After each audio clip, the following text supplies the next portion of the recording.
Hello प्यारे बच्चों, कैसे हो आप सभी। स्वागत है आप सभी का एक बार फिर से आपके अपने इस YouTube चैनल ज्ञान विद्याकुल पर। और आज हम कक्षा 6 का चैप्टर नंबर 2 विज्ञान का साइंस का हम लेकर आए हैं।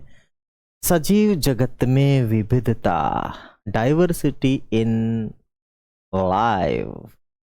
मानी जो जीवित हैं उन सब में डाइवर्सिटी, मानी जो विविधता है जीवों के अंदर, आज के इस चैप्टर में हम सीखने वाले हैं, समझने वाले हैं, जानने वाले हैं। स्वागत है आपका दूसरे पड़ाव में।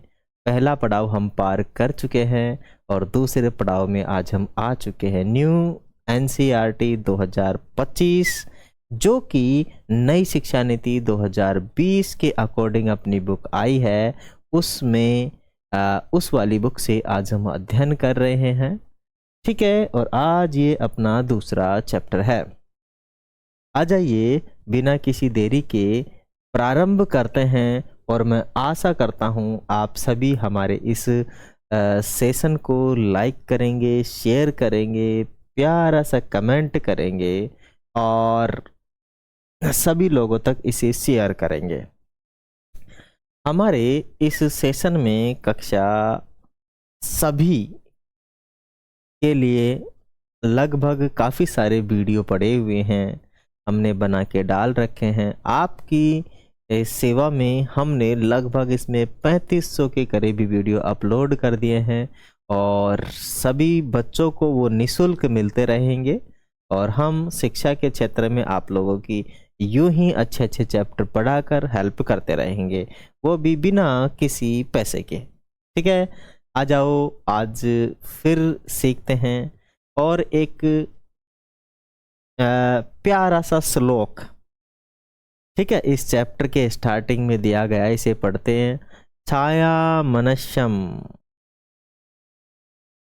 छाया मनस्यम कुर्वन्ति कुर्वन्ति तिष्ठति तिष्ठन्ति स्वम माप पे स्वम माप पे स्वम मात पे फलानिपि परार्थया वृक्ष पुरुषा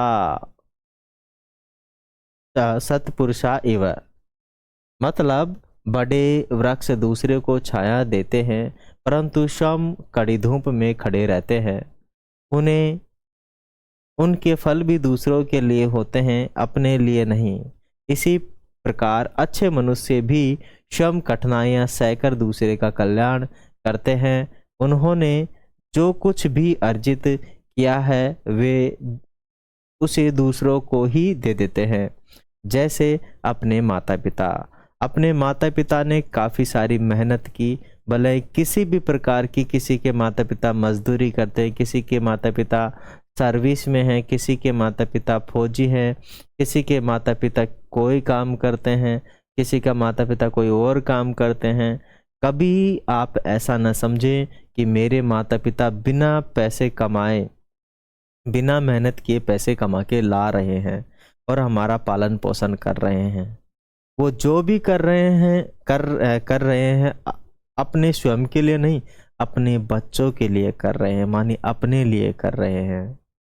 मतलब वे अपने लिए एक वृक्ष जैसे हैं जो धूप सहते हैं, छाया सहते हैं, बारिश सहते हैं, ठीक है, हर कठिनाइयाँ सहते हैं, फिर भी हमारे लिए पढ़ाने का बंदोबस्त करते हैं, खिलाने का बंदोबस्त करते हैं, रहने का बंदोबस्त करते हैं। तो वे अपने लिए एक वृक्ष से कम नहीं है। वो सब कुछ करते हैं अपने बच्चों के लिए। आ जाओ उनके उन माता पिता को नमन करते हैं और हम आज प्रण लेते हैं कि हम ज़्यादा से ज़्यादा अच्छा पढ़कर हम उनका नाम रोशन करेंगे। माता पिता को केवल एक ही चीज़ चाहिए, नाम रोशन।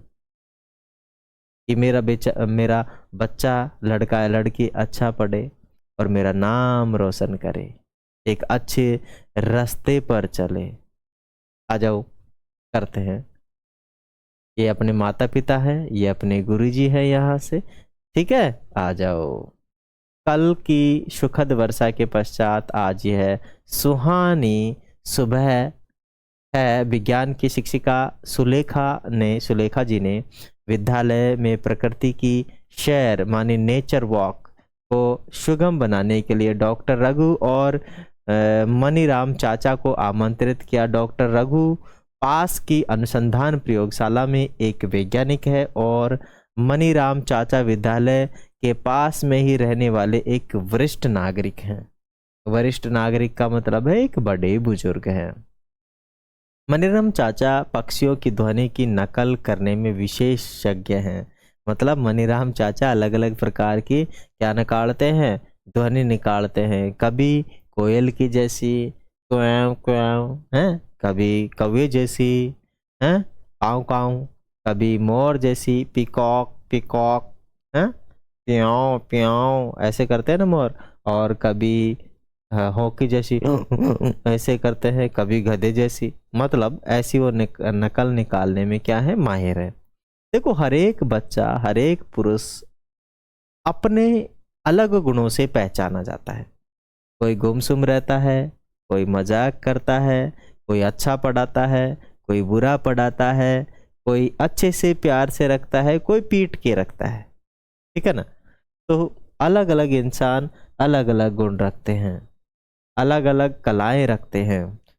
किसी को चित्रकला आती है, तो किसी को डांस आता है, किसी को गाना गाना आता है, तो किसी को वाद्य यंत्र बजाना आता है। मनीराम चाचा पक्षियों की ध्वनि की नकल करने में विशेषज्ञ हैं। वह विभिन्न प्रकार के पौधों और जंतुओं की पहचान करने में निपुण हैं। निपुण का मतलब है कि उनको पौधों और जंतुओं की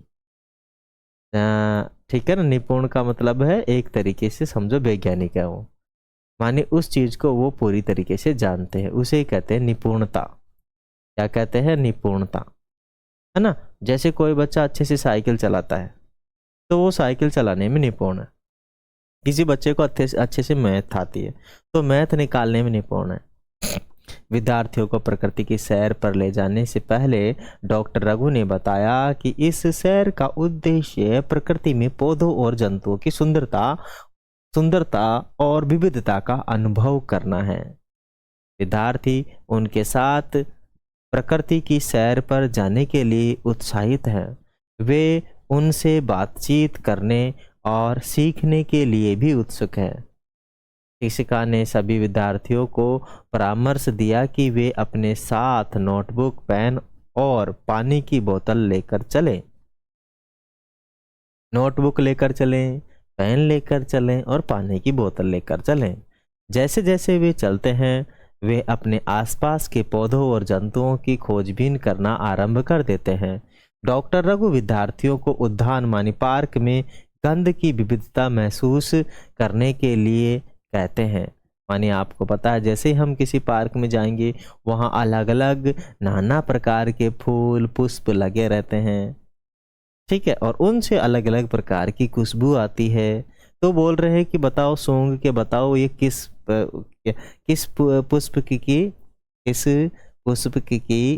पुष्प की खुशबू है। गुलाब की है, हजारे की है, ठीक है, केवड़ा की है, किसकी है। डॉक्टर रघु विद्यार्थियों को उद्यान पार्क में गंध की विविधता को महसूस करने के लिए कहते हैं। वे इस बात पर भी बल देते हैं कि हम सभी जीवित प्राणियों का सम्मान करें और उनसे छेड़छाड़ न करें, न करते हुए उनका अवलोकन करें। मनीराम चाचा विद्यार्थियों से कहते हैं कि वे न केवल विभिन्न पौधों और जंतुओं को देखें बल्कि अध्ययन से विभिन्न ध्वनियों को भी सुने। विद्यार्थी विभिन्न प्रकार के पौधे देखते हैं। इनमें घास, झाड़ियाँ और बड़े वृक्ष शामिल हैं। वे वृक्षों की शाखाओं पर बैठे विभिन्न प्रकार के पक्षियों, एक फूल से दूसरे फूल पर मंडराती तितलियों, एक वृक्ष से दूसरे वृक्ष पर कूदते बंदरों का भी अवलोकन करते हैं। वे अपने अवलोकन को अपनी नोटबुक में अंकित करते हैं। डॉक्टर रघु और मनीराम चाचा ने उनके बारे में चर्चा करते हैं। विद्यार्थी विभिन्न पक्षियों का कलरव का मतलब होता है चहचाहट। चहचाहट का मतलब चींची चींची चेंचाट करते हैं ना वो, सुनते हैं। डॉक्टर रघु बताते हैं कि प्रत्येक पक्षी अपनी एक अलग चहचाहट मानी आवाज होती है।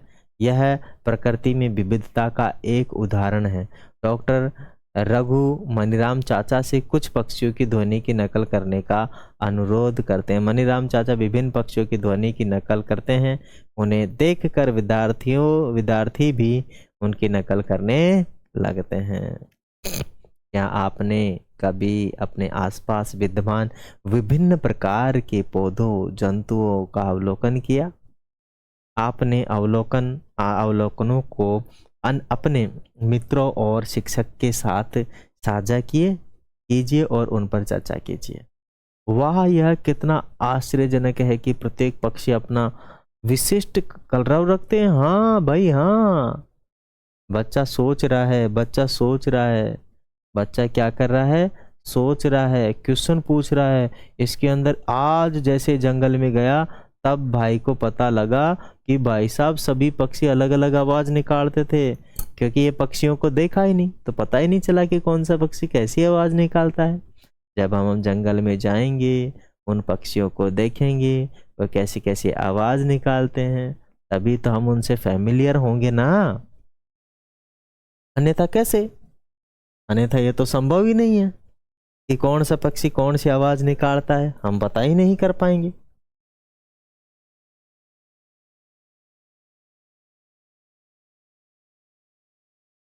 है कि नहीं बात? आ जाओ प्यारे बच्चे, चलते हैं आगे। हमारे आसपास के पौधों और जंतुओं में विविधता। क्रियाकलाप 2.1, आइए खोजें और अंकित करें। अपने शिक्षक के साथ मिलकर विद्यालय के उद्यान या आसपास के उपवन में प्रकृति की सैर का कार्यक्रम बनाएं। प्रकृति की सैर करते समय विभिन्न पौधे, कीटों, पक्षियों और अन्य जंतुओं का अवलोकन करें। साथ ही मौसम की स्थितियों जैसे गर्म, ठंडा या तेज हवा इत्यादि भी अंकित करें। जैसे हम जाएंगे जंगल में तो देखेंगे पौधे कितने, ओ माय गॉड, ये तो नीम का है, ये बबूल का है, ये तो भाई साहब गुलाब का है, ये भाई साहब गुलमोहर का है। ठीक है, और भी नाना प्रकार के, चंदन का पेड़ हो गया, पीपल का पेड़ हो गया, ठीक है, और चीड़ का पेड़ हो गया, और शीशम का पेड़ हो गया, नीम का पेड़ हो गया। काफ़ी सारे कीटों की बात करें तो तितलियाँ हो गई, कुछ ऐसे छोटे छोटे कीट हो गए। पक्षियों की बात करें तो चिड़ी हो गई, कौवा हो गया, और मोर हो गया, कबूतर हो गया, तीतर हो गया। ऐसे काफ़ी सारे पक्षी हैं, आप उनको देखिए, अंकित करें। जंतु भी देखिए, चियार हो गया, लोमड़ी हो गया, कुत्ता हो गया, गधा हो गया, हैं, शेर हो गया, चीता हो गया, ओके, और बाघ हो गया, हिरण हो गया, और नील गाय हो गई, बारहसिंगा हो गया। इन सब को अंकित करें। अब आप ये भी देखें कि मौसम वहाँ का कैसा है, ठंडा है, गर्म है, तेज हवा चल रही है, किस प्रकार से है, उन सब का आप लोग क्या करें, अवलोकन। आगे आ गया, भूमि पर गिरे हुए अलग अलग प्रकार के पत्तों या फूलों को एकत्रित करके एक स्क्रैप बुक बना सकते हैं। मानी आप अलग अलग फूल ले और उन पे एक स्क्रैप बुक, मानी उन पे पत्ते लेकर क्या कर ले, आप उन पे चिपका ले और उनके नीचे नाम लिख रहे, देखो ये घास का है, ये अपने उस तुलसी का है, ये अपने गुड़हल का फूल है, ये पत्ता है, ठीक है, ऐसे चिपका ले, बीजों को चिपका ले आप, जैसे पता लगेगा कि देखो उस वृक्ष का बीज ऐसा होता है। अंकित, प्रकृति में पौधे जंतुओं के साथ छेड़छाड़ न करें, उनका ध्यान रखें, सुनिश्चित करें कि आप उद्यान में फूल पत्ती न तोड़ें। ठीक है, देखो प्रकृति के अंदर फूल पत्ती पुष्प अपने स्थान पर ही अच्छे लगते हैं। अगर हम उनको नुकसान पहुंचाएंगे, तोड़ेंगे, तो फिर वो अच्छे नहीं लगेंगे, कुछ देर बाद वो खराब हो जाएंगे। जैसे कोई भी पक्षी है, पशु है, जंतु है, तो उसको जैसा है वैसा का वैसा रहने दे, अपनी प्रकृति में रहने दे। ये नहीं कि किसी पशु को देखा और मार दिया, उस पे पत्थर मार दिया। आपको पता है अपने पत्थर के अगर सर में लग जाए कितना दर्द होता है? क्या वे जानवर नहीं है? क्या वे जानवर नहीं है? बताइए, है ना जानवर? तो क्या उनके नहीं लगती है? लगती है। तो हमें किसी भी पशु पक्षी को मारना नहीं है, उसे चोट नहीं पहुंचानी है किसी भी प्रकार की। अगर हम उसे किसी भी प्रकार से चोट पहुंचाते हैं तो उनको बहुत ही अ, अ, बुरा, मतलब बहुत बुरा फील होता है और उनको दर्द महसूस होता है। दर्द होता है, महसूस नहीं होता ही है। तो हम किसी भी पक्षी या पशु के साथ ऐसा न करें। अब यहाँ पे अपने पास देखो, एक घास का क्या दे रखा है? तिनका दे रखा है। घास का तिनका दे रखा है अपने को। एक अपने को यहाँ तुलसी का पत्ता दे रखा है। तुलसी का पत्ता की विशेषता यह होती है, इसमें एक विशेष प्रकार की खुशबू आती है। इसके आसपास मच्छर मक्खी भटकते ही नहीं है। दूसरी बात, इसके अंदर जब इसको हम खाते हैं तो ध्यान रहे, मतलब खाएं तो इसको सीधा नंगल जाए, दांतों में नहीं रखें, क्योंकि इसमें एक स्पेसिफिक प्रकार का एक प्राकृतिक तत्व होता है जो दांतों को कमजोर कर देता है। लेकिन अगर हम इस सीधा ही नंगल जाते हैं तो ये अपने को क्या करता है? रोगों से मुक्त रखता है। चाय में भी आजकल डालते हैं इसके अंदर, ठीक है। ये गुड़हल का क्या है? पुष्प है, गुड़हल। बहुत शानदार होता है। इस अगर किसी पेड़ के, जो गुड़हल का पेड़ है, उसके अगर ये काफ़ी सारे फूल आ जाए तो पूरा का पूरा पेड़ लाल हो जाता है। तो गुड़हल के फूलों को जंगल की आग भी कहा जाता है। जंगल की क्या कहा जाता है? आग। क्यों कहा जाता है? क्योंकि ये बहुत ही लाल सुरंग दिखाई देते हैं, इसलिए इन्हें जंगल की क्या कहा जाता है? आग भी कहा जाता है। क्या बात आ गई समझ में आप सभी के? बिल्कुल आ गई सर। चले आगे। आगे अब चलो, थोड़ा सा हमारे आसपास जब हम जंगल में गए थे तो हमने क्या क्या अवलोकन किया। स्थानीय नाम, तना। देखो, जो हमने चीजें देखी उनका स्थानीय नाम क्या है? तना उसका कैसा है? कोमल है, कठोर है, मजबूत है? पत्तियां की आकृति या विन्यास कैसा है? फूल कैसे रंग का है? कोई अन्य अवलोकन एवं विशेषताएं? जैसे हम घास का देखें तो घास कोमल और पतला तना होता है उसका। तने के विभिन्न तने के विभिन्न क्या होते हैं? तने के विभिन्न, है ना, तने के विभिन्न बिंदुओं से एकांतरी रूप से पत्ता निकलता है। एकांतरी रूप से क्या निकलता है? पत्ता निकलता है। हरे पत्ते होते हैं इसकी, हरी पत्तियां होती है। आगे आ गए अपने पास, तुलसी की बात करें तो तुलसी, तुलसी भाई कठोर और पतला होता है इसका क्या? तना कठोर रहता है, पतला रहता है। पत्तियां जोड़े में एक दूसरे के सम्मुख स्थित होती है, मानी जोड़े में रहती है ये, ठीक है। पुष्प इसका जो आएगा गुलाबी जैसा रंग का आएगा और कोई विशेष अवलोकन नहीं है। गुड़हल की बात करें तो गुड़हल का तना कठोर रहेगा और पुष्प इसका कैसा रहेगा? लाल रहेगा। पुष्प कैसा रहेगा? लाल। नीम की बात करें, ये तो भाई हमारे राजस्थान के हर घर में मिलता है नीम, हर आंगन में मिलता है नीम, ठीक है। ये कठोर और मोटा तना रहता है इसका, और जब फूल आते हैं तो इसके सफ़ेद सफ़ेद फूल आते हैं, ठीक है ना। जब इसके फूल आते हैं तो कैसे आते हैं? सफ़ेद आते हैं। अन्य भी और भी काफ़ी सारे होंगे। और चिकनी सतह वाली पत्तियां होती है ना, हरी पत्तियां होती है ज़्यादातर, बिल्कुल गहरी हरी पत्तियां होती है, लेकिन कैसी होती है? चिकनी सतह वाली होती है, चिकनी सतह होती है। आ जाइए आगे। आपने जिन पौधों का अवलोकन किया उनमें क्या समानताएं और क्या भिन्नताएं पाई? आपने देखा होगा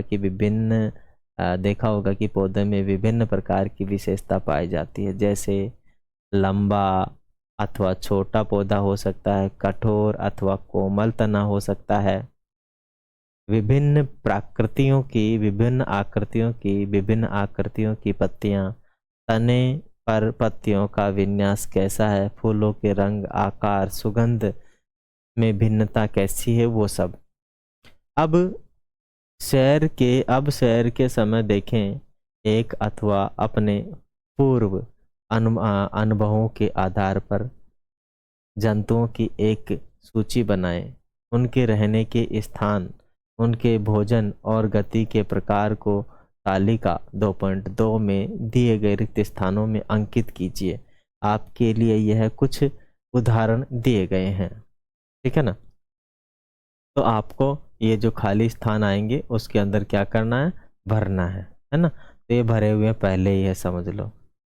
ओके, जैसे कौवा है, उनके रहने का स्थान कहाँ, वृक्ष पे रहता है। भोजन कीट खाता ज्यादातर है ना, कीट खा जाता है। हमारे गांव में हमारे घर से रोटियां उठा के भाग जाता है ना, उड़ जाता है, भाग जाता है मतलब पाँव से चलता थोड़ी, उड़ जाता है ना। बहुत चालाक होता है कौवा। ओके, गति के प्रकार हैं, चलना भी, चल उड़ता भी, और सॉरी थोड़ा बहुत चलता भी है, ठीक है। और चोंच में टहनी लिए हुए, चोंच में टहनी लिए हुए। अन्य कोई अवलोकन तो ज़्यादातर ही चोंच में टहनी इसलिए लेता है अपना घोंसला बनाने के लिए, ठीक है।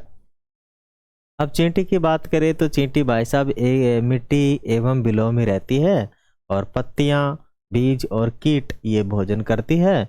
और गति का प्रकार तो भाई साहब ये चलती है, चलती है ना, चलना जानती है, चलती है। यहाँ पे खाली स्थान में क्या आएगी, चलना, है ना। यहाँ पे कुछ दिया नहीं है तो यहाँ पे आप क्या लिख दोगे, चलना, चलती है भाई ये, ठीक है ना। क्या करती है, चलती है, चलती है, ठीक है। क्या करती है भाई, ये चलती है। और 6 पाद होते हैं, 6 पाँव होते हैं इसके। कितने पाँव होते हैं, 6 पाँव होते हैं। कितने पाँव होते हैं इसके, 6 पाँव होते हैं, है ना। कितने पाँव होते हैं, 6 पाँव होते हैं इसके। और आगे आ गया गाय। गाय कहाँ रहती है, गाय तो भाई साहब अपने घर में रहती है। अपने घर मतलब अपने घर के अंदर क्या खाती है, घास, घास की पत्तियां, रोटी भी खा लेती है। गति के प्रकार, गति का प्रकार भी चलती है ना, पाँव से चलती है, अपने इसके पाँव होते हैं और उन्हीं से ये चलती है। पाँव कितने होते हैं अगर इसकी बात करें तो 4 पाँव होते हैं, ठीक है। अन्य तो आप लोग क्या कर सकते हैं, अपने हिसाब से कुछ डाल सकते हैं। तालिका 2.2 में आपने जिन जंतुओं का अवलोकन करके अंकित किया है उनमें क्या समानताएं हैं, क्या समानताएं और क्या भिन्नताएं हैं। आपने देखा होगा कि कुछ जीव जंतु भूमि पर रहते हैं जबकि कुछ अन्य वृक्षों पर रहते हैं। जैसे पक्षी सब वृक्ष पे रहते हैं, कुछ पक्षी जमीन पर रहते हैं। और जितने भी पशु हैं वो पृथ्वी जमीन पर रहते हैं। पक्षी वृक्षों पर रहते हैं, मछलियाँ जल में रहती है, मेंढक जैसे कुछ जंतु भूमि के साथ साथ जल में भी रहते हैं। जंतुओं द्वारा खाए जाने वाले भोजन और उनकी गति के प्रकारों में भी क्या होती है, भिन्नता होती है। आपने जिन पौधों तथा जंतुओं का अवलोकन किया उनमें उनके चित्र अपनी नोटबुक में बनाएं अथवा आपके द्वारा एकत्रित किए गए विभिन्न पौधों के पत्तों, फूलों और जीव जंतुओं के पंखों के साथ एक स्क्रैप बुक भी तैयार कर लें, ठीक है। आगे आइए, विद्यालय में आते जाते समय अपने आसपास के वातावरण का अवलोकन करें। अवलोकन का मतलब है उनको देखें, सोचे, समझे और उनके बारे में क्वेश्चन करें। और आप विविध प्रकार के पौधे और जंतुओं को देखने की चेष्टा करेंगे। जैसे किसी भी पौधे अथवा जंतु का नाम जोड़े जिसे आपने पहले तालिका 2.1 अथवा 2.2 में सूचीबद्ध नहीं किया है। क्रियाकलाप 2.2, आइए महत्वपूर्ण समझें। 30 सेकंड के लिए अपनी आंखें बंद करें और एक पौधे एवं एक जंतु के विषय में सोचें जिसका आपने ध्यानपूर्वक अवलोकन किया और जो आपको आपसे अधिक अच्छा लगा। अब विद्यार्थी अपने द्वारा सोचे गए पौधे और जंतु का चित्र श्याम पट्ट माने ब्लैक बोर्ड पर बना सकते हैं। चित्र में बनाए गए विभिन्न पौधों और जंतुओं के बारे में आपके क्या विचार हैं, ये भी आप प्रकट करें, ठीक है। तो बच्चों को मैडम पढ़ा रही है, काफ़ी सारे बच्चे हैं और अलग अलग प्रकार के पशु, पक्षी और चित्र बना रहे हैं। मैडम ने कहा है कि आप क्या करें, चित्र बनाएं। कक्षा के सभी विद्यार्थी द्वारा श्यामपट्ट पर भिन्न भिन्न प्रकार के पौधे और जंतु के कितने चित्र बनाए? गिनो इनको, कितने चित्र बनाए? क्या आप सोचते हैं कि श्यामपट्ट पर चित्रित किए गए पौधे और जंतुओं के अतिरिक्त भी विभिन्न प्रकार के अनेक पौधे और जंतु हो सकते हैं? हाँ, और भी हो सकते हैं, लाखों हो सकते हैं, बिल्कुल। किसी विशेष क्षेत्र में पाए जाने वाले पौधे एवं जंतुओं की विविधता उस क्षेत्र की जैव विविधता का भाग है। बिल्कुल, जैव विविधता का क्या है? भाग है। जैव विविधता का मतलब है जीवों में विविधता। जैव विविधता का मतलब है जीवों में विविधता, ठीक है ना। जैव विविधता का मतलब है जीवों में विविधता। जैव विविधता का मतलब है जीवों में विविधता। विविधता का मतलब है भिन्नता का भाग होता है। किसी क्षेत्र की जैव विविधता में प्रत्येक सदस्य की एक दर, प्रत्येक सदस्य की एक दर। चले आगे चलिए। अलग भूमि होती है, जैसे पेड़ कुछ पक्षियों जंतुओं को भोजन और आश्रय प्रदान करते हैं। जंतु फल खाने के बाद बीज फैलाने में सहायता करते हैं। देखो, अगर कोई भी फल खा जाते हैं तो वे ऐसे फलों को ज़्यादातर खाते हैं जिसमें, वैसे तो खैर सभी फलों को खाते हैं, लेकिन काफ़ी सारे पेड़ पौधे ऐसे हैं जिनके वो क्या खा जाते हैं? बीज, जो कि बहुत छोटे होते हैं और एक दूसरी जगह पर जाके वो क्या कर देते हैं? भीट कर देते हैं या फिर लैटरिंग कर देते हैं। तो आपको पता है उनके मुंह में दांत तो होते नहीं हैं। पक्षी सीधा का सीधा क्या करता है? निगलता है ना, निगलता है। और जब निगलेगा तो पेट में पूरी तरीके से पचेगा नहीं। जो गूदेदार चीजें होंगी वो तो पच जाएगी, और जो पचेगा नहीं वो बीज बाहर चला जाएगा लैटरिन के थ्रू बाहर प्रकृति में। अब वो कहाँ, पता नहीं कहाँ कहाँ जाकर बैठते हैं, वहीं पे जाके वो गिर जाते हैं और वहीं वो बीज उग जाते हैं, फैल जाते हैं, है कि नहीं है? इत्यादि। क्या आप ऐसे कुछ अन्य उदाहरण सोच सकते हैं जिससे पता चलता है कि पौधे जंतु एक दूसरे पर निर्भर हैं? बिल्कुल, पौधे और जंतु एक दूसरे पर क्या है? निर्भर, ठीक है। क्योंकि पौधों से तो जंतु क्या करता है? भोजन लेता है और फिर उसी के बीज खाकर पौधों को बनाता है, किसी दूसरी जगह ले जाकर गिरा देता है। क्या कर देता है? गिरा देता है। तो उससे क्या बनता है? फिर पौधा तैयार होता है। क्या तैयार होता है उससे? फिर दूसरा पौधा तैयार होता है, ठीक है। तो इस प्रकार ऐसा चलता रहता है। ऐसा क्या होता रहता है भाई? चलता रहता है कि नहीं? आ जाओ, चलते हैं फिर अपन भी चलते हैं आगे। आगे आ गया है क्रियाकलाप 2.3। आइए समूह बनाए, है ना।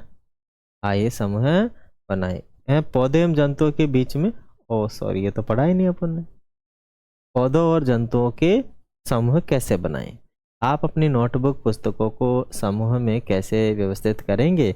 क्या उन्हें समूह में व्यवस्थित करने से आपको अपने बस्ते को अच्छे ढंग से व्यवस्थित करने में सहायता मिलेगी? बिल्कुल।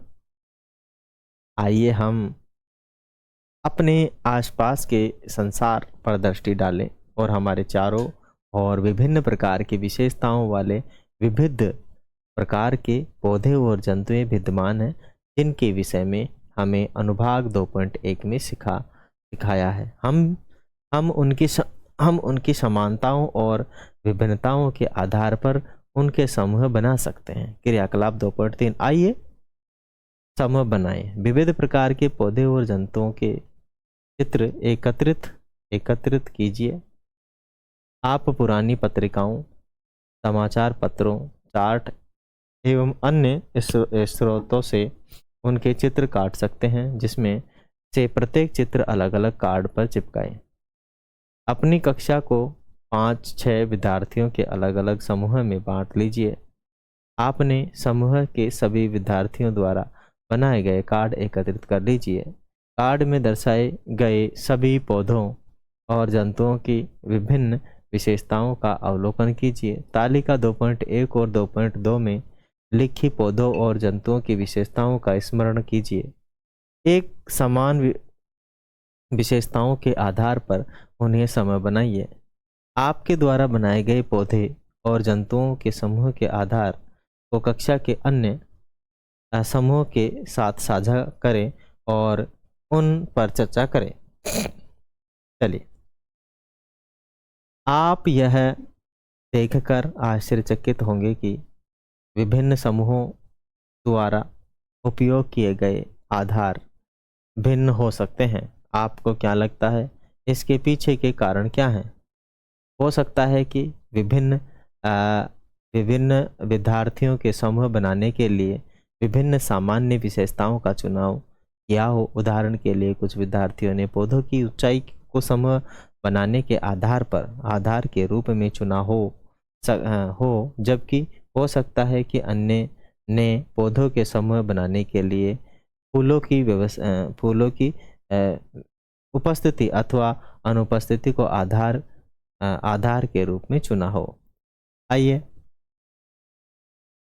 चलते हैं आगे। फूलों की उपस्थिति या समूह या अनुपस्थिति, कठोर या कोमल तना, खान-पान का स्वभाव और रहने का स्थान। पौधे एवं जंतुओं में समूह बनाने के कुछ संभावित आधार।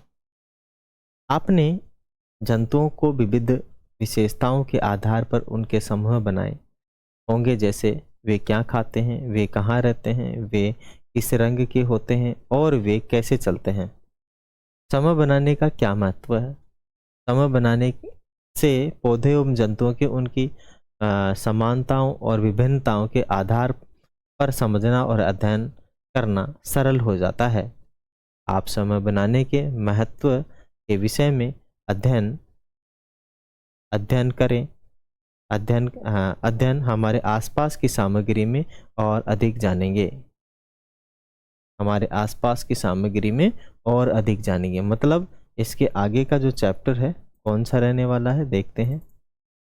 इसके आगे का जो चैप्टर है, हाँ, इसके आगे का चैप्टर है उचित आहार, स्वास्थ्य शरीर का आधार, ये वाला है।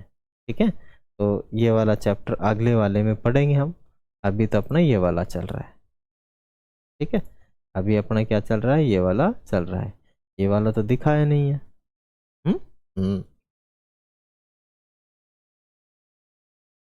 चलिए चलते हैं आगे।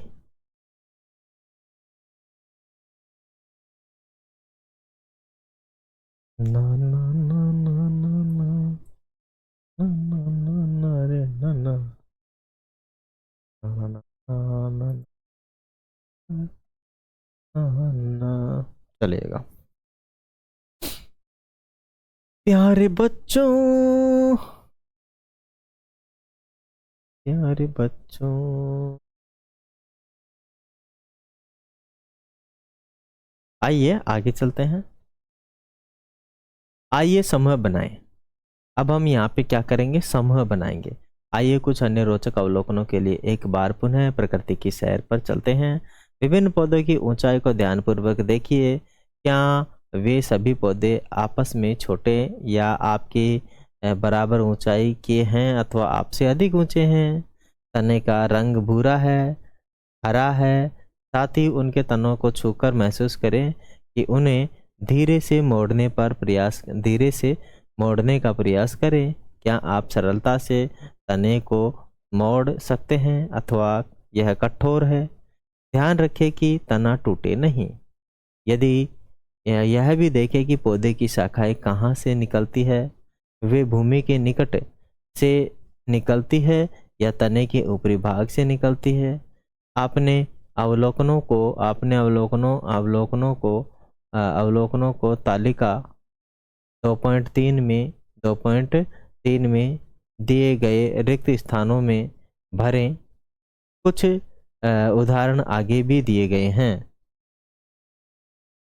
ठीक है ना, ये अपने पास दिया गया है कि भाई आम का पेड़ है, ऊंचा होता है, मुझसे तो ऊंचा होता है, हरा भूरा भी हो सकता है, तना कठोर हो सकता है, कठोर कोमल हो सकता है, मोटा या पतला, उनमें से क्या है, निकट कहाँ रहेगा, तने से ऊंचाई से निकलेगी पत्तियां है या उसके पास से। पादप का समूह का नाम क्या है, वृक्ष है, मतलब काफी बड़ा है। ये आम का पौधा दिखाया गया है। इसका पौधा है, आम का वृक्ष है। ये आम के वृक्ष की तब फोटो ली गई है जब उसमें क्या आ रहे थे, फूल आ रहे थे। आपको शाख, झाड़ियां, वृक्षों के बीच क्या अंतर दिखाई दिए? तालिका 3.2.3 में दी गई जानकारी के आधार पर हम पौधों के समूह शाख, झाड़ी एवं वृक्ष के रूप में कैसे बना सकते हैं? कैसे बना सकते हैं? कुछ पौधे बहुत ऊंचे होते हैं, कुछ उनके तने मोटे, कठोर, भूरे और काष्ठीय माने लकड़ी जैसे होते हैं। इनकी शाखाएं भूमि से दूर तने की कुछ ऊंचाई से निकलना प्रारंभ होती है। ऐसे पौधे को वृक्ष कहा जाता है। उदाहरण के लिए आम का पेड़। किसका पेड़? आम का पेड़। इसका पेड़? आम का पेड़। आ जाओ फिर चलते हैं आगे। झाड़ी या पौधे के प्रकार। झाड़ी या पौधे के प्रकार मन कुछ पौधों के तने वृक्ष कुछ पौधों के तने वृक्ष की तरह ऊंचे नहीं होते। प्राय इस प्रकार के पौधों के अनेक भूरे रंग के काष्ठीय लकड़ी जैसे तने होते हैं जो भूमि के निकट के शाखाओं के रूप में निकलते हैं। ये तने कठोर होते हैं लेकिन वृक्ष के तने जितने मोटे नहीं होते हैं। ऐसे पौधे को झाड़ी कहा जाता है। उदाहरण के लिए गुलाब का पौधा एक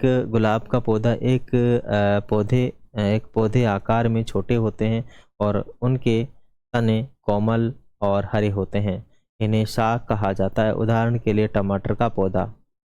कुछ पौधों के तने दुर्लभ होते हैं और उनके ऊपर चढ़ने और उतरने के लिए सहारे की आवश्यकता होती है। इन्हें आरोही लता कहा जाता है। कुछ पौधे भूमि की तरह सतह पर फैलकर बढ़ते हैं और उनको विसर्पी लता माने क्रीपर कहते हैं। क्या कहते हैं? क्रीपर। ठीक है ना। ये देखो कुछ तो क्या होते हैं, शाख होते हैं, है ना, और कुछ टमाटर जैसे रहते हैं, पौधे छोटे रहते हैं। ऐसे पौधे जो किसी के सहारे की जरूरत होती है उन्हें आरोही लता कहते हैं। और कुछ पौधे भूमि की सतह पर फैल जाते हैं उन्हें विसर्पी लता कहते हैं। क्रीपर कहा जाता है। क्या कहा जाता है? उन्हें क्रीपर कहा जाता है। ठीक है। ऐसे पौधे कौन सी अन्य विशेषताएं हो सकती है जिनके आधार पर विभिन्न समूह बना सकते हैं? आगे आइए और करते हैं, तुलना करें। तो तुलना करते हैं। प्रकृति की सैर के समय आपके द्वारा एकत्रित किए गए विभिन्न पौधों की पत्तियां। ठीक है ना, विभिन्न जो पौधे हैं उनकी पत्तियां तो अपने पास दिया गया है, काफी पौधे हैं। ठीक है। क्या आपको इन पत्तियों की आकृति और संरचना में भिन्नता दिखती है? हाँ बिल्कुल। ठीक है। ये जो दिख रहा है, देखो क्या दिख रहा है, इसके अंदर दिख रहा है, ये जो है यह है जालिका रूपी सिरा विन्यास युक्त गुड़हल की पत्ती है। और ये वाली जो दिख रही है केले की पत्ती, समांतर सिरा विन्यास युक्त केले की पत्ती है। और ये जो दिख रहा है समांतर सिरा विन्यास पत्ती घास की पत्ती है। किसकी पत्ती है? घास की।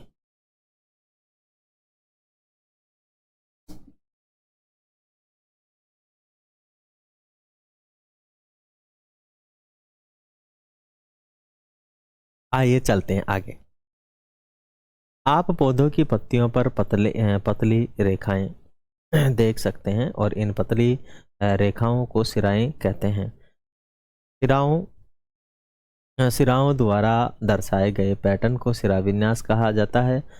आपको चित्र 2.4 और चित्र 2.4 क और ख में दिखाई गई पत्तियों का सिराओं में क्या अंतर दिखाई देता है? मानी कुछ तो पास पास होते हैं, कुछ लंबी होती है, कुछ तिरछी होती हैं, ऐसी पत्तियां होती हैं।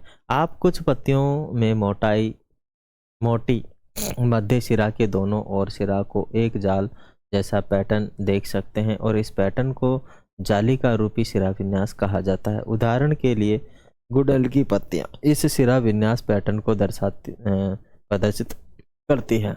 आप देख सकते हैं कि कुछ पत्तियों में सिराएं समांतर चलती हैं। इस पैटर्न को सिराएं क्या चलती है, समांतर चलती है। इस पैटर्न को समांतर सिरा विन्यास कहा जाता है। उदाहरण के लिए केले और घास की पत्तियां समांतर सिरा विन्यास को प्रदर्शित करती है। क्या आपको लगता है कि पत्तियों में पाए जाने वाले सिरा विन्यास के आधार पर पौधों के समूह बनाए जा सकते हैं? आइए अब पौधों की जड़ों के बारे में जानने का प्रयास करते हैं। अरे, प्रयास का मतलब होता है अन्वेषण करना। क्या सभी पौधों में जड़ें होती हैं? क्या ये जड़ें एक जैसी होती हैं? आओ पता लगाएं, खोजें, ढूंढें। क्या चल रहा है भाई? सब ठीक ठाक हो, बिंदास हो, अच्छे से पढ़ रहे हो, नहीं पढ़ रहे हो?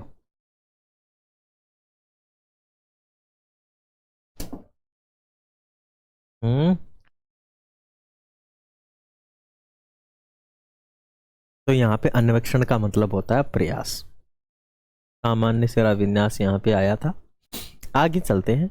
आप किसी ऐसे खुले मैदान में जाए जहाँ जंगली शाख और घास उग रहे हों। जंगली शाख और क्या उग रहे हो, घास उग रहे हो। इन अभ्यास के लिए आप छोटे शाखों का उपयोग करें, माने छोटे पौधों का उपयोग करें।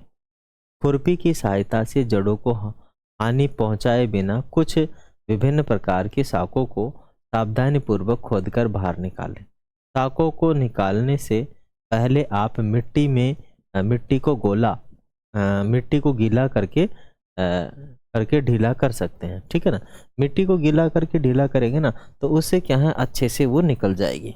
जब वो अच्छे से निकल जाएगी तो उसकी जड़ें अच्छे से दिखाई देगी। अवलोकन के पश्चात शाख को दोबारा लगाकर सुनिश्चित करें कि शाख लगातार जीवित रहे और वृद्धि करे। ठीक है ना।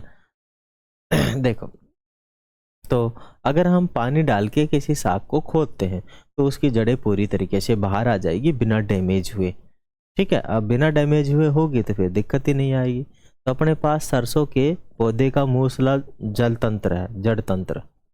मूसला का मतलब है कि एक गहरी जड़ जाती है ना, गहरी जड़ जाती है जमीन में। एक स्तंभ होता है, एक इसके अंदर तना होता है। इसे मूसला मूल तंत्र कह सकते हैं हम। ठीक है, सामान्य घास के पौधे में जकड़ा का मतलब होता है रेशेदार जड़ तंत्र होता है। जकड़ा माने फैला हुआ रहता है। ठीक है, क्या रहता है, फैला हुआ रहता है। दिखाई दे रहा है आपको ना, जकड़ा माने रेशेदार। और यहाँ पे मूसला मूल होती है, मूसला जड़ तंत्र होती है। यहाँ पे आपके द्वारा एकत्रित किए गए पौधे की जड़ों में क्या समानताएं और क्या भिन्नताएं हैं? 2.5 कै और 2.5 ख प्रदर्शित पौधों की जड़ों में आप क्या भिन्नताएं देखते हैं? माने जड़ें तो जड़ें जैसी हैं, है ना, लेकिन एक के अंदर तो एक झुंड जैसा है, एक के अंदर अलग अलग है। सरसों में पौधों की जड़ों का ध्यानपूर्वक अवलोकन करें और इसकी जड़ में एक मुख्य जड़ होती है जिसे छोटी छोटी पार्श्व जड़ें निकलती हैं। ऐसी जड़ को क्या कहते हैं? मूसला जड़ कहते हैं, मूसला मूल कह सकते हैं हम। क्या कह सकते हैं? मूसला मूल कह सकते हैं। ठीक है, और एक जो दूसरी जो गुच्छे के रूप में दिखाई देती है, जो तने के आधार से निकलती है। और जड़ों को क्या कहते हैं? झाकड़ा जड़ या रेशेदार जड़ कहा जाता है। झकड़ा जड़ या रेशेदार जड़ कहा जाता है।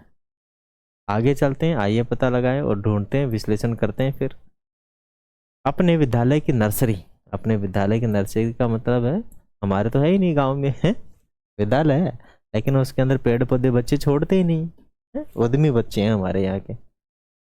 किसी अन्य नर्सरी से 5 सामान्य पौधों की पौध एकत्रित करें और उन्हें अपने विद्यालय के उद्यान में लगाएं। ऐसे पौधे के उदाहरण लेमन घास माने ज्वारांकुश, गेंदा, सदाबहार, पेरिविकल और अन्य पुष्पीय पौधे हो सकते हैं। उन्हें लगाने से पहले उनकी जड़ों और पत्तियों के सिरा विन्यास का अवलोकन करें। अपने अवलोकनों को तालिका 2.4 में अंकित करें। 2.4 में अंकित करें। लेमन घास हो गया, उसकी जड़ कैसी रहेगी सर, है ना, समांतर रहेगी, झकड़ा जड़ रहेगी। और भी काफ़ी सारे पौधे हैं, उनके हम क्या कर सकते हैं, अवलोकन कर सकते हैं। ठीक है, और यहाँ पे लगा सकते हैं। आ जाइए आगे चलते हैं, आइए तुलना करें। तो देखिए अब अपने पास आ गया, चने और मक्का के कुछ बीजों को 2 या 3 दिन के लिए पानी में भिगोएं।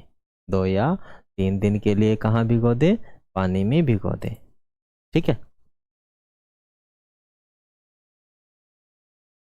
पानी में भिगो दें, पानी में भिगोएं। चने के बीज का आवरण हटाकर बीजों की संरचना को देखें।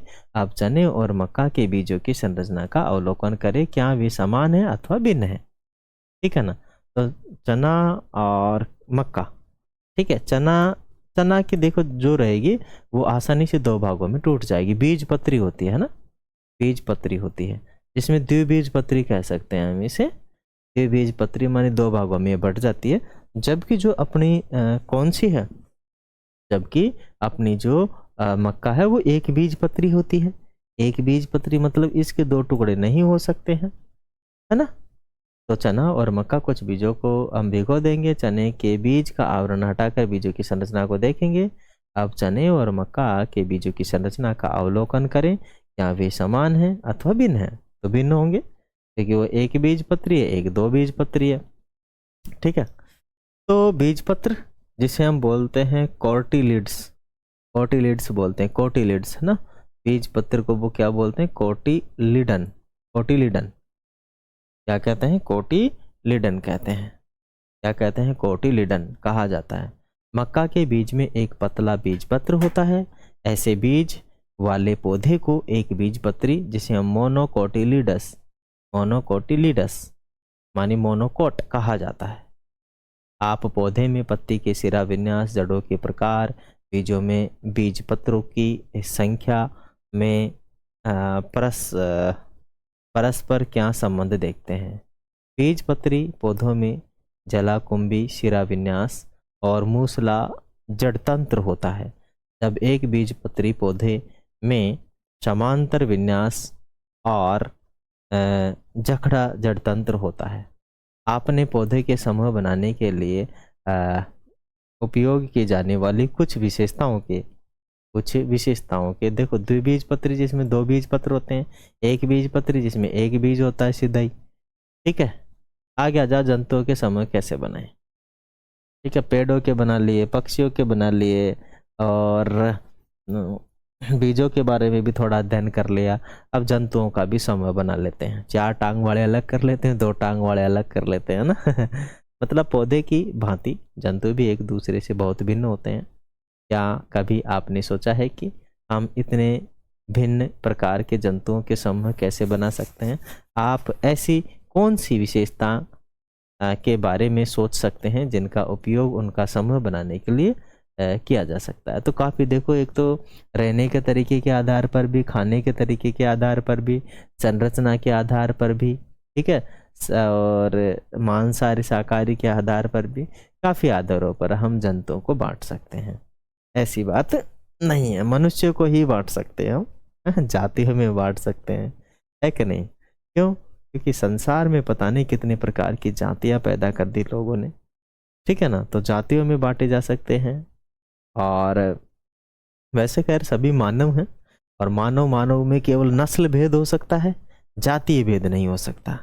नस्ल का मतलब है जैसे मानव होंगे अपने जैसे, लेकिन कुछ की काली नस्ल होती है, अफ्रीकन नस्ल होती है, और कुछ लोगों की जैसे अलग नस्ल, गोरे बहुत ज़्यादा, और एक काले गोरे, और एक लंबाई में बात करें तो कम लंबाई के, छोटी छोटी आंखों के, अलग अलग प्रकार के नस्ल हो सकती है, बट सब मानव हैं। ठीक है ना, सब क्या है, मानव हैं।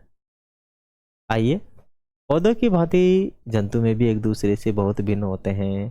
क्या कभी आपने सोचा है कि हम इतने भिन्न प्रकार के जंतुओं के समूह कैसे बना सकते हैं। आप ऐसी कौन सी विशेषताओं के बारे में सोच सकते हैं जिनका उपयोग उनका समूह बनाने के लिए किया जा सकता है। ठीक है, आइए सोचते हैं और समूह बनाते हैं। आपने क्रियाकलाप 2.2 में कुछ जंतुओं की गति को अंकित किया है। आपने संभवतः यह भी देखा होगा कि अन्य जंतु किस प्रकार एक स्थान से दूसरे स्थान पर गति करते हैं। और गति के आधार पर भी तो होगा, चलने के आधार पर भी हम बना सकते हैं, खाने के आधार पर भी बना सकते हैं। अनेक जीव जंतुओं को दिखाया गया है। आप इस चित्र में स्वयं द्वारा देखे गए अन्य जंतुओं को भी इसमें जोड़कर विभिन्न प्रकार के जीव जंतुओं पर एक पोस्टर बना सकते हैं। चित्र 2.7 को देखकर यह बताने का प्रयास करें कि जंतु द्वारा गति के लिए शरीर के किस अंग का उपयोग किया जाता है। इन जंतुओं को तालिका 2.5 में सूचीबद्ध करें। इन जंतुओं में गति करने के तरीकों को देखें और उनके चलने के लिए उपयोग किए जाने वाले शरीर के अंगों के नाम बताएं। तालिका 2.5 में कुछ उदाहरण दिए गए हैं, ठीक है ना। तो यहाँ पर काफ़ी है। चींटी टांगों से चलती है। बकरी चलना और कूदना। कबूतर उड़ना और चलना। मक्खी चलना और उड़ना। मछली तैरना। ठीक है, पंख होते हैं। इन सब का यहाँ पे वर्णन भी दिया है। वैज्ञानिक से परिचय। तो वैज्ञानिक हमारे यहाँ पर एक वैज्ञानिक आए हैं और उनका परिचय हम यहाँ जानने वाले हैं, ठीक है। ये अपने भारतीय वैज्ञानिक हैं शायद। हाँ, 1897 में इनका जन्म हुआ था और 1984 में इनकी मृत्यु, मतलब लगभग इनकी 87 साल में डेथ हो गई थी। जानकी अम्माल इनका नाम है। एक भारतीय वनस्पति शास्त्री थी जो पर्यावरण संबंधित कार्यों के प्रति समर्पित थी। उन्होंने भारत के पौधों की समृद्ध जैव विविधता का प्रलेखन और संरक्षण करने में सहायता की।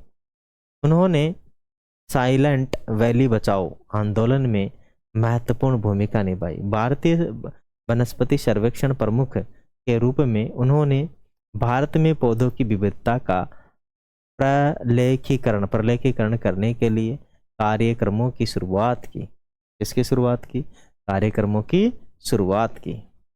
सफलता की कहानी। साइलेंट वैली बचाओ आंदोलन, यह केरल है अपना, साउथ का एक राज्य है। यह केरल में पालक्कड़ जनपद के एक जंगल की वास्तविक कहानी है। यहाँ यह अछूते सुंदर आर्द्र सदाबहार जंगल और उसकी समृद्ध जैसी विविधता को संरक्षित करने के विषय में है। प्रसिद्ध साइलेंट वैली को उन आमजनों द्वारा चलाया गया एक अद्वितीय आंदोलन द्वारा बचाया गया था जो जंगल के आसपास भी नहीं रहते थे। यह संघर्ष कुंतीपुड़ी नदी के समीप एक जल विद्युत बांध के प्रस्ताव के विरुद्ध 10 वर्षों तक जारी रहा। उस समय लोगों ने व्यापक जागरूकता कार्यक्रम, संपादक को पत्र, समाचार पत्रों में लेख, सेमिनार और अंत में न्यायालय में याचिकाएं और अपील सहित सभी संभव उपलब्ध साधनों का उपयोग किया। इस प्रकार यह आंदोलन साइलेंट वैली को बचाने में सफल रहा।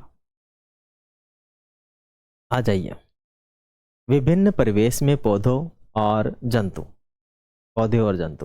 संभवतः आपने प्रकृति की सैर के दौरान अवलोकन किया होगा कि विभिन्न जीव जंतु भिन्न भिन्न परिवेशों में रहते हैं। आपने तालिका 2.5 में जीव जंतुओं की गति को भी अंकित किया। जंतुओं की गति उनके प्रवेश पर निर्भर करती है। उदाहरण के लिए मछली और बकरी को लेते हैं। मछली जल में रहती है। जल में गति करने के लिए इनके पास धारा रेखित, ठीक है, धारा रेखित माने स्ट्रीम्ड लाइंड शरीर और पंख माने फिन होते हैं। पंख माने क्या होते हैं? फिन होते हैं। चित्र 2.8 कै में बकरी वाले क्षेत्र में रहते हैं। बकरी घास वाले क्षेत्र में रहती है। टांगों की सहायता से चलती है। जंतुओं के आकार एवं आकृति भी एक दूसरे से भिन्न होते हैं। भिन्न होती है। मछली अपने पंखों की सहायता से पानी में तैरती है और बकरी अपने टांगों की सहायता से चलती है। किसकी सहायता से चलती है? अपने टांगों की सहायता से चलती है। क्रियाकलाप 2.10 आइए तुलना और विश्लेषण करें। मुझे भी नींद आने लग गई, रात के लगभग 10-11 बज गए हैं अभी, और मुझे नींद आने लग गई है, लेकिन चैप्टर को पूरा पढ़ेंगे। अभी लगभग आधे से थोड़ा ज़्यादा हो गया, इसमें 34 पेज है, शायद 23 हो चुके हैं। ठीक है, जल्द पूरा करेंगे। तालिका 2.6 को देखें और श्यामपट्ट पर उनके जैसी एक तालिका बनाएं। अब उन पौधों और जंतुओं के नाम की सूची बनाएं जिन्हें आप या आपके सहपाठियों ने तालिका में दिए गए स्थानों पर देखा है अथवा उनके बारे में आप जानते हैं। कुछ उदाहरण दीजिए। ठीक है, आ जाओ, देखो अपने पास आ गया है ना। ऊंट, ऊंट पर्वतीय, ऊंट देवदार, ऊंट जो है देवदार का वृक्ष, मछली, शेर, है ना, परवेशों में जाने वाले जंतु। और देखो ऊंट जो रहता है ये आपको पता है कहाँ रहता है, मरुस्थल में रहता है। पर्वतीय क्षेत्र में देवदार वृक्ष उग जाते हैं, है ना। महासागरों में मछलियां रह जाती है और जंगल में शेर रहते हैं। ठीक है, तो ये है अपने पास। ये देखो अपने पास मरुस्थल में ये जो नागफनी का पौधा है, नागफनी का मतलब नाग जैसे फण होते हैं, और इनके भी एक लाल लाल सा फल आता है। ठीक है, जैसे वैसे तो हम इसे डंडा थोर कहते हैं, अपने गांव की भाषा में क्या कहते हैं, इसे हम डंडा थोर कहते हैं, डंडा थोर, है ना। विभिन्न क्षेत्रों में पाए जाने वाले जंतु और पौधों के संबंध में आपके क्या अवलोकन है? आपने अवलोकनों पर सहपाठियों के साथ चर्चा करें, ताकि 2.6 में आप देख सकते हैं कि एक प्रकार के क्षेत्र में पाए जाने वाले पौधे एवं जंतु अन्य प्रकार के क्षेत्रों में पाए जाने वाले पौधे एवं जंतुओं से भिन्न होते हैं। ठीक है, अपने पास है जंतुओं में चर्चा के दौरान अलेक्स को याद आया कि उन्होंने राजस्थान के मरुस्थलों में मोटे और मांसल तने वाले नागफनी पौधों को देखा। हाँ बिल्कुल, मैंने भी ये देखा है, अपने ज़्यादा दूर नहीं है, मेरे ससुराल में ही है ना। ठीक है, काफ़ी सारा वहाँ जंगल है, अलवर के क्षेत्र में पड़ता है, और काफ़ी पहाड़ी अरावलियों की पहाड़ियों के बीच में एक छोटा सा गाँव है। मांसल्स तने वाले, और उन जितने भी पहाड़ों सब के अंदर ये लगभग है ना, डंडा थोर का पौधा है। इधर से हम भानगढ़ की तरफ चलते हैं तो भानगढ़ के आगे जितने भी ये अरावलीज हैं उन सब के अंदर ये पौधा आपको मिलेगा। पौधों को देखा गया। माया बताती है कि उन्हें हिमाचल प्रदेश में हिमालय क्षेत्र में देवदार के वृक्षों का देखा, है ना, देवदार के वृक्ष देखा। साथ ही उसने यह भी बताया कि ये वृक्ष शंक्वाकार होते हैं और इनकी शाखाएं लचीली और झुकी हुई होती है। यह ध्यान देना है कि अलग अलग क्षेत्रों में पाए जाने वाले ये दोनों प्रकार के पौधे एक दूसरे से भिन्न होते हैं। बिल्कुल ठीक है, क्योंकि अगर जहाँ बहुत ज़्यादा पानी है तो वहाँ ऐसे पौधे उगेंगे जिनमें पत्तियाँ खूब अच्छे से होंगी, और जहाँ पानी बहुत कम होता है, धूप ज़्यादा पड़ती है, वहाँ पत्तियाँ कम होती है और तना मोटा होता है। ठीक है, तना मोटा होता है जो कि पानी स्टोर करके रखता है। ऐसा क्यों? एक क्षेत्र के जीव विविधता अन्य क्षेत्रों की जैव विविधता से अलग क्यों होते हैं? मरुस्थलीय क्षेत्रों में बहुत कम जल उपलब्ध होता है।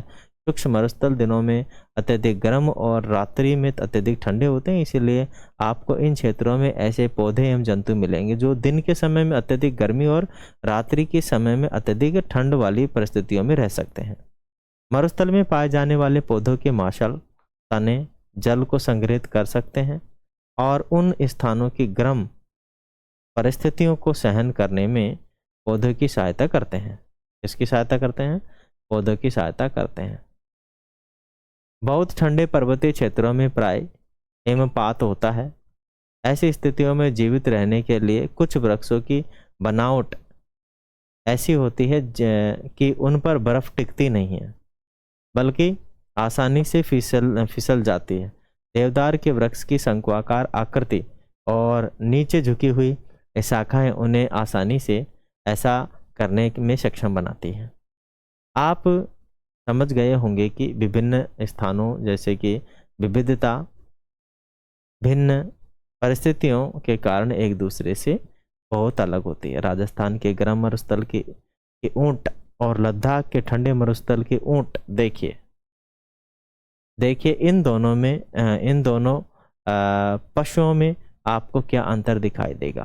ठीक है, देखो ये तो है भाई साहब, हाँ, ठंडे मरुस्थल गर्म मरुस्थल वाला अपना, ये इधर वाला है ना, ये गर्म मरुस्थल वाला है, गर्म है। और यहाँ गर्म इसलिए देखिए सूखड़ा सा है, सूखड़ सूखड़ रखा है। दूसरी बात, गर्म मरुस्थल का रहेगा तो इनके ऊपर बाल कम रहेंगे, है ना, बाल कम रहेंगे, क्योंकि गर्मी को जिससे कि आसानी से सहन कर सके, गर्मी नहीं लगे। और जो इसके रहेंगे, इसके अंदर देखो आसानी से खूब मोटा ताज़ा रहेगा, क्योंकि यहाँ खाने की तो कमी है ही नहीं, खूब हरे वृक्ष खाता है, जबकि मरुस्थल में हरे वृक्ष कहाँ मिलता है।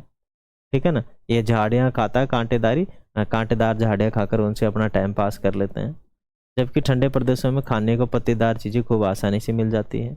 बाल अधिक होते हैं क्योंकि ठंड ज़्यादा पड़ती है, इसीलिए। आगे चलते हैं। गर्म मरुस्थल के ऊँटों के पैर लंबे होते हैं, जिनमें चौड़े खुर होते हैं। एलेक्स ने साझा किया कि उनकी दादी ने उन्हें बताया था कि मरुस्थल के ऊँट के लंबे पैर और चौड़े खुर ऊँटों को रेतीले मरुस्थल की रेत में बिना दशे चलने में सहायता करते हैं। दूसरी ओर खुर है ना, जो नीचे के होते हैं, जो नाखून जिन्हें हम कहते हैं खुर, ठीक है ना। दूसरी ओर ठंडे मरुस्थल में ऊँटों की ऊंचाई और पैर गर्म मरुस्थल की तुलना में छोटे होते हैं। पैर उन्हें ठंडी पहाड़ी मरुस्थलीय क्षेत्रों में आसानी से चलने में सक्षम बनाते हैं। मरुस्थलीय परिस्थितियों में भोजन सहजता से उपलब्ध नहीं होता। ऊँट अपने कुबड़ में भोजन संचित करते हैं। गर्म मरुस्थल में पाए जाने वाले ऊँटों में एक कुबड़ होता है जो भोजन की कमी के दौरान उन्हें जीवित रहने में सहायक होते हैं। ठंडे मरुस्थलों में पाए जाने वाले ऊँटों में 2 कुबड़ होते हैं। ये दोनों कुबड़ सर्दियों के अंत के दिनों में छोटे हो जाते हैं, क्योंकि ठंडे मरुस्थल में अधिक भोजन उपलब्ध नहीं होता है और उस समय उन्हें कुबड़ में संचित भोजन का उपयोग करना पड़ता है। उनके सिर से लेकर गर्दन के निचले भाग तक लंबे बाल होते हैं, जो लद्दाख के बर्फीले मौसम में उनको जीवित रखने में सहायक होते हैं। मरुस्थल में ऊँटों को जीवित रहने में कौन सी अन्य विशेषताएं सहायक हो सकती है? पानी का भी, ये लंबे समय में पानी पीते हैं। मानी कक्षा के अन्य विद्यार्थियों ने भी अपने अवलोकनों को साझा करना आरंभ कर दिया। राजस्थान की रहने वाली कांसी ने कहा है कि ऊँट कम मात्रा में मूत्र विसर्जन करते हैं। बिल्कुल, उनका गोबर सूखा होता है और उन्हें पसीना भी नहीं आता है, क्योंकि ऊँट अपने शरीर में बहुत अधिक पानी स्टोर कर लेता है। क्या कर लेता है? बहुत अधिक पानी स्टोर नहीं करता है, इसीलिए बिना जल के पिए भी वे कई दिनों तक रह सकते हैं। अत्यधिक पानी नहीं माने होता है कि चूंकि ऊँट अपने शरीर से अत्यधिक पानी का त्याग नहीं करते हैं ना, पानी का त्याग नहीं करते हैं अत्यधिक, इसीलिए वो लंबे समय तक अपने पानी को चला सकते हैं। माया नीलगिरी के 16 माया नीलगिरी के 16 वन क्षेत्र में खूबसूरत लाल पुष्पों वाले बुरांस माने जिसे बोलते हो रोडोडेंड्रॉन के विषय में बताया। उन्होंने बताया कि बुरांस की ऊंचाई कम होती है और उनके पत्ते छोटे होते हैं ताकि वे पहाड़ की चोटी पर तेज हवाओं में जीवित रह सके। सिक्किम की रहने वाले पेमा ने बताया कि उसके पास के पहाड़ में बुरांस के लंबे पौधे होते हैं, इसीलिए भिन्न क्षेत्रों में पाए जाने वाले बुरांस के पौधे भी उन क्षेत्रों में जीवित रहने के लिए विभिन्न विशेषताएं प्रदर्शित करते हैं। विभिन्न विशेषताएं क्या करते हैं? प्रदर्शित करते हैं। जैसे ये वाला ना, माने बुरांस की विभिन्न विशेषताएं हैं। कितने छोटा होता है, कितने पुष्प आ रहे हैं, बहुत ज़्यादा आ रहे हैं। सागर अपने सहपाठियों को बताते हैं कि वह एक विशेष समारोह के लिए अपने माता पिता के साथ अंडमान और निकोबार द्वीप समूह गया था। वहां उसने महासागर में विशाल व्हेल और रंगीन मछलियों को देखा। उसके पिता ने उसको समझाया था कि मछलियों का धारा रेखीय शरीर, मछलियों का जो शरीर कैसा होता है, धारा रेखीय, है ना। धारा रेखीय शरीर उन्हें जल में तैरने में सहायता करता है। आपने आपने सीखा कि किसी विशेष क्षेत्र में पाए जाने वाले पौधे और जंतुओं की अपनी विशिष्ट विशेषताएं होती है जो उन्हें वहां जीवित रहने के लिए सक्षम बनाती है। ये विशिष्ट पौधे ये विशिष्ट विशेषताएं जो पौधे और जंतुओं को किसी विशेष क्षेत्र में जीवित रहने में सक्षम बनाती है उन्हें कहते हैं अनुकूलन। मानी कोई भी जीव जंतु जिस मौसम में रहने के लिए, मानी जिस मौसम में जीवित रह जाए वही उनके लिए कहलाता है अनुकूलन। क्या कहलाता है? अनुकूलन कहलाता है। देवदार के पेड़ का आकार, बुरांश की ऊंचाई जैसे अनुकूलन है, ऐसे अनुकूलन हैं जो पर्वतीय क्षेत्रों में जीवित रहने में सक्षम बनाते हैं। वह स्थान जहाँ पौधे और जंतु रहते हैं उसे उसका आवास कहते हैं। उसे उसका क्या कहते हैं? आवास। उदाहरण के लिए समुद्री कछुओं का आवास, समुद्री कछुओं का आवास। उदाहरण के लिए समुद्री कछुओं का आवास समुद्र या महासागर है। ऊंट का आवास गर्म या ठंडा मरुस्थल है। बुरांश का आवास पर्वतीय क्षेत्र या पौधे और जीव जंतुओं का आवास उन्हें जीवित रहने के लिए भोजन, जल, वायु, आश्रय और अन्य आवश्यकताएं प्रदान करता है। कई प्रकार के पौधे और जंतु एक ही आवास में रह सकते हैं। आवास किसी क्षेत्र की जैव विविधता को निर्मित करने में महत्वपूर्ण भूमिका निभाता है। क्या करता है? महत्वपूर्ण भूमिका निभाता है। क्या बात आ रही है बच्चों प्रॉपर समझ में? कोई दिक्कत है? चलिए आ जाइए, एक वैज्ञानिक का करते हैं परिचय। तो वैज्ञानिक का परिचय है, ये डॉक्टर सलीम अली हैं, है ना। वैज्ञानिक है सलीम अली। 1896 से इनका जन्म हुआ था और मृत्यु हो गई थी 1987 में। मतलब लगभग 4 और 91 साल के ये रहे होंगे। इनने पक्षियों में विविधता का अवलोकन करने के लिए पूरे भारत की यात्रा की। उन्होंने सभी पक्षियों की एक सूची तैयार की और उनके यात्रा मार्गों और आवासों को भी प्रलेखित किया। उन्होंने पक्षियों की अत्यधिक विविधता वाले क्षेत्रों को अंकित किया और उन क्षेत्रों के संरक्षण के उपाय किए। केवला देव राष्ट्रीय उद्यान भरतपुर राजस्थान और रंगनाथपट्टी पक्षी अभयारण्य मांडे कर्नाटक ऐसे संरक्षित क्षेत्रों के उदाहरण हैं। उन्होंने भारतीय उपमहाद्वीप के पक्षियों पर 10 खंड की एक ऐतिहासिक पुस्तक श्रृंखला लिखी। उन्होंने भारत का पक्षी पुरुष माने वर्ल्ड मैन ऑफ इंडिया के रूप में भी जाना जाता है। उनके योगदान के लिए 1976 में पद्म विभूषण से सम्मानित किया गया। इससे सम्मानित किया गया सलीम अली, डॉक्टर सलीम अली हैं, उनको पद्म विभूषण से क्या किया गया था? सम्मानित किया गया था। कब? 1976 में। और इन्हें क्या कहा जाता है? वर्ल्ड मैन ऑफ इंडिया कहा जाता है। इनको सलीम अली जी को, सलीम अली जी को क्या कहा जाता है? वर्ल्ड मैन ऑफ इंडिया कहा जाता है। ठीक है, चले आगे चलते हैं। प्यारे बच्चों, क्या चीजें समझ में आ रही है आप सभी के प्रॉपर? आ जाओ, चलते हैं तो फिर आगे।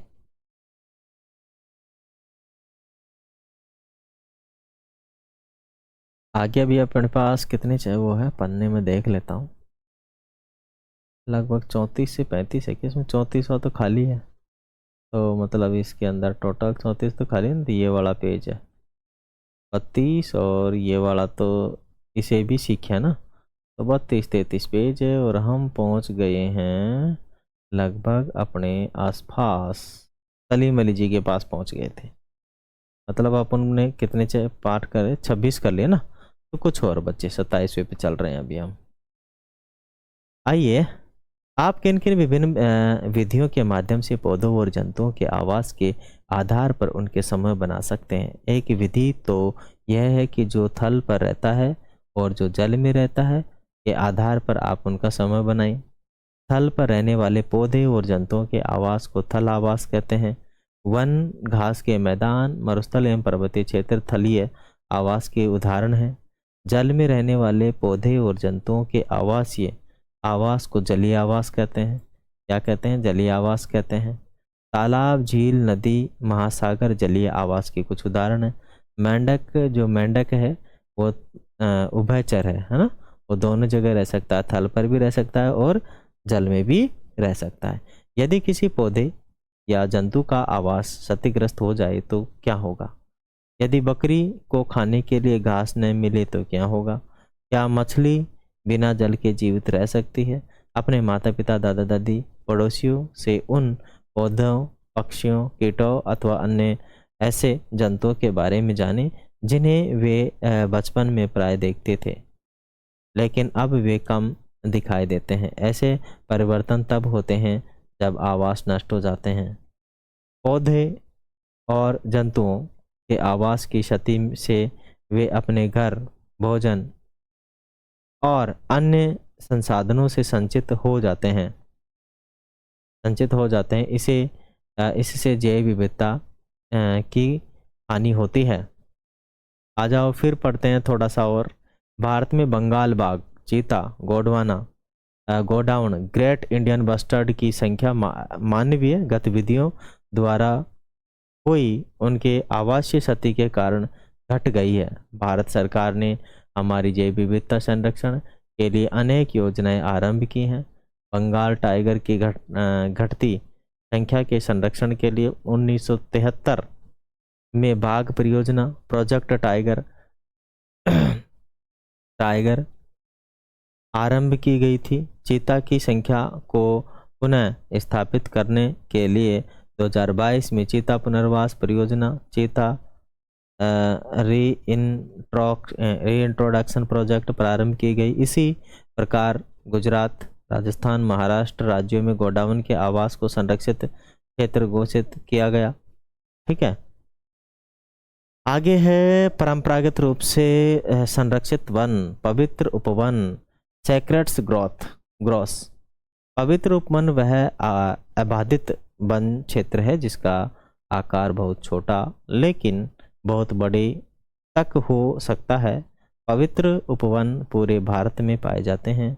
ये कई प्रकार के औषधीय पौधों समेत विविध प्रकार के पौधों, जंतुओं का घर है। इनका संरक्षण स्थानीय समुदाय द्वारा किया जाता है और यहाँ किसी को भी किसी जीव जंतु को हानि पहुँचाने, पेड़ों को काटने या क्षेत्र को क्षति पहुँचाने की अनुमति नहीं है।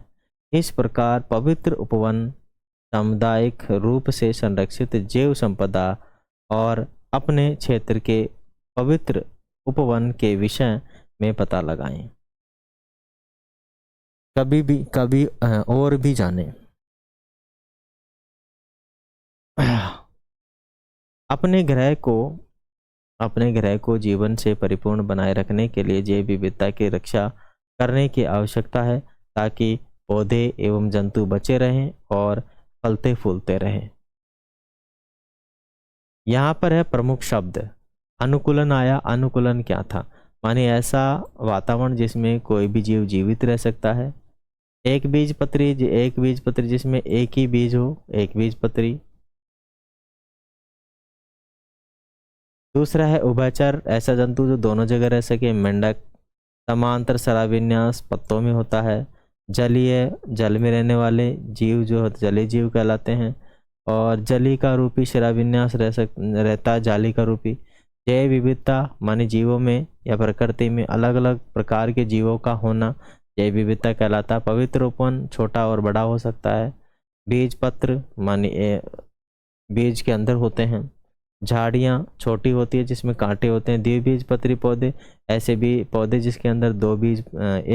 एक जो होता है क्या बोलते हैं, एक आपका जो बीज होता है उसमें दो वो निकल जाएं।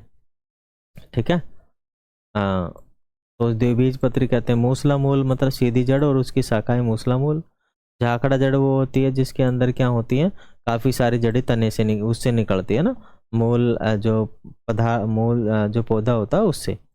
थलीय, जो थल पे रहते हैं, थलीय जीव कहलाते हैं। आवास, सभी को रहने के लिए, जीव और जंतुओं के रहने के लिए जो जगह होती है वो क्या कहलाती है, आवास। वृक्ष, प्रकृति के अंदर जो पेड़ पौधे हैं वृक्ष कहलाते हैं। शाक, मन छोटे छोटे पेड़ पौधे क्या कहलाते हैं, शाक कहलाते हैं।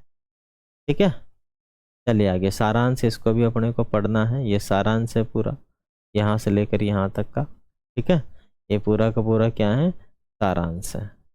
आइए अधिक सीखें और इनके बारे में और सीखना है ना, और इनके बारे में सीखना है। ये पूरे के पूरे सीखने के पर्पस से अपने पास काफ़ी सारी ये चीज़ें हैं, इनको भी जान लेते हैं। सारांश है, ठीक है, तो मैं इसको छोड़ता हूँ सारांश को, तो क्योंकि ये तो हमने ऊपर जो चीज़ें पढ़ी है वही है। आइए और सीखे में हम पढ़ लेते हैं। यहाँ 2 प्रकार के बीज दिए गए हैं। अब आप इन पौधों की जड़ों और पत्तियों के सिरा विन्यास में क्या अंतर बता पाते हैं। अब गेहूँ है, इसकी गेहूँ है, ये एक बीज पत्री है, इसमें 2 बीज नहीं होते हैं। जबकि ये राजमा है, राजमा में 2 बीज पत्री होते हैं, 2 इसके भाग निकलते हैं। ठीक है, आगे ये कुछ नंबर से दिए गए हैं, है ना। यहाँ पे पर्वतीय बकरी के अंदर ज़्यादा मतलब मोटी होती है। दूसरी बात, इसके बाल ज़्यादा होते हैं, छोटी होती है आकार में। और ये मैदानी बकरी लंबी पूरी होती है, बाल कम होते हैं। ठीक है, ओके, तो ये सब हैं और एक टिप्पणी आपको यहाँ पे लिखनी है। मैं आशा करता हूँ आज के इस चैप्टर को एंजॉय किए होंगे। और इससे जो अगला वाला चैप्टर है आपका, वह है उचित आहार और स्वस्थ शरीर का आधार। ठीक है, इस वाले चैप्टर को हम अगले वाले सेशन के अंदर सीखने वाले हैं। मैं आशा करता हूँ आप सभी लोग इस वाले चैप्टर को बढ़िया से एंजॉय किए हैं। ठीक है, और मैंने पूरी कोशिश की है आपको समझाने की।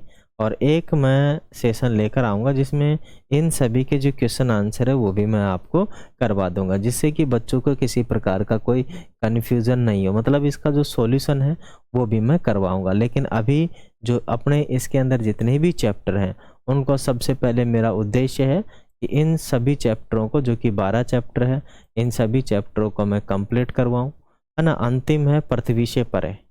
ठीक है, अंतिम चैप्टर है अपना 12वां पृथ्वी से परे है। नई एनसीईआरटी अपनी आई है, तो इन सभी को मैं करवाऊँ। ठीक है, करवाने के बाद इसका मैं सॉल्यूशन करवाऊंगा और ज़्यादा समय नहीं लगेगा। 10 दिन के समय के अंदर मैं इसका ये कंप्लीट करवा दूंगा, है ना। क्या इसके जो चैप्टर्स हैं उनको कंप्लीट करवा दूंगा, 10 दिन मात्र। मतलब दिसंबर में ही कंप्लीट कर लेंगे ये चैप्टर। तो फिर उसके बाद इसके आंसर करेंगे, क्वेश्चन आंसर। ओके प्यारे बच्चों, आप सभी लोग सपोर्ट बनाए रखिए। Thank you, thanks for watching. जय हिंद, जय भारत, वंदे मातरम।